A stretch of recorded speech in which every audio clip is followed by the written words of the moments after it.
बहुत समय पहले पुरी जगन्नाथ मंदिर के पास एक छोटा सा गांव था। उस गांव में एक गरीब लेकिन बहुत ही भक्ति भाव से भरा हुआ आदमी रहता था। उसका नाम था माधव। माधव बहुत गरीब था। उसके पास न जमीन थी, न पैसा, न ही कोई बड़ा सहारा, लेकिन उसके पास एक बहुत बड़ी दौलत थी, जगन्नाथ जी के प्रति अटूट श्रद्धा। हर सुबह सूरज निकलने से पहले माधव उठ जाता, नदी में स्नान करता और फिर मंदिर की ओर नंगे पांव चल पड़ता। उसके पास भगवान को चढ़ाने के लिए कुछ खास नहीं होता था, बस जंगल से तोड़े हुए कुछ फूल और एक छोटी सी रोटी।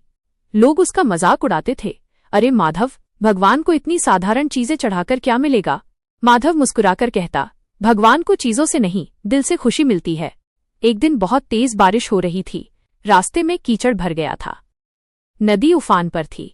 गांव के लोग घरों में बंद थे, लेकिन माधव वो फिर भी मंदिर जाने के लिए तैयार हो गया।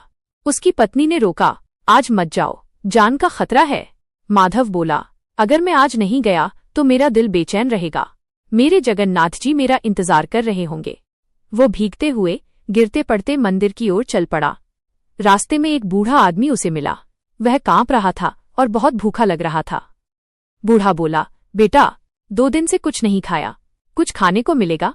माधव के पास सिर्फ एक ही रोटी थी जो वो भगवान के लिए लेकर जा रहा था।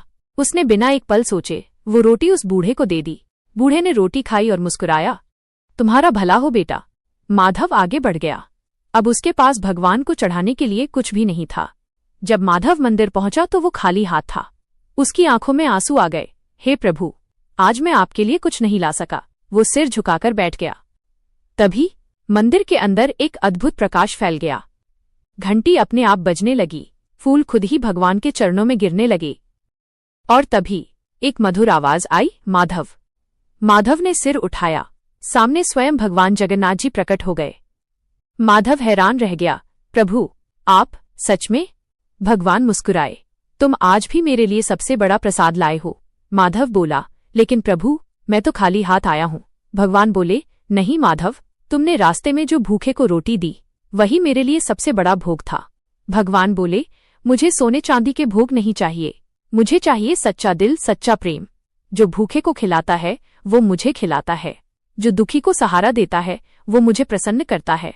माधव की आंखों से आंसू बहने लगे। अगले दिन से पूरे गांव में ये चमत्कार फैल गया। जो लोग पहले माधव का मजाक उड़ाते थे अब उसकी इज्जत करने लगे। सबको समझ में आ गया कि भगवान को दिखावे से नहीं, सच्चे दिल से पूजा जाता है। कुछ दिनों बाद माधव के घर में अजीब परिवर्तन होने लगा। जहां पहले गरीबी थी वहां अब खुशहाली आने लगी। खेत खुद ब खुद हरे हो गए। घर में अन्न की कभी कमी नहीं हुई। लोगों ने पूछा, माधव, ये सब कैसे हुआ? माधव मुस्कुराया, ये सब मेरे जगन्नाथ जी की कृपा है, लेकिन याद रखो, ये कृपा सिर्फ सच्चे दिल वालों पर होती है।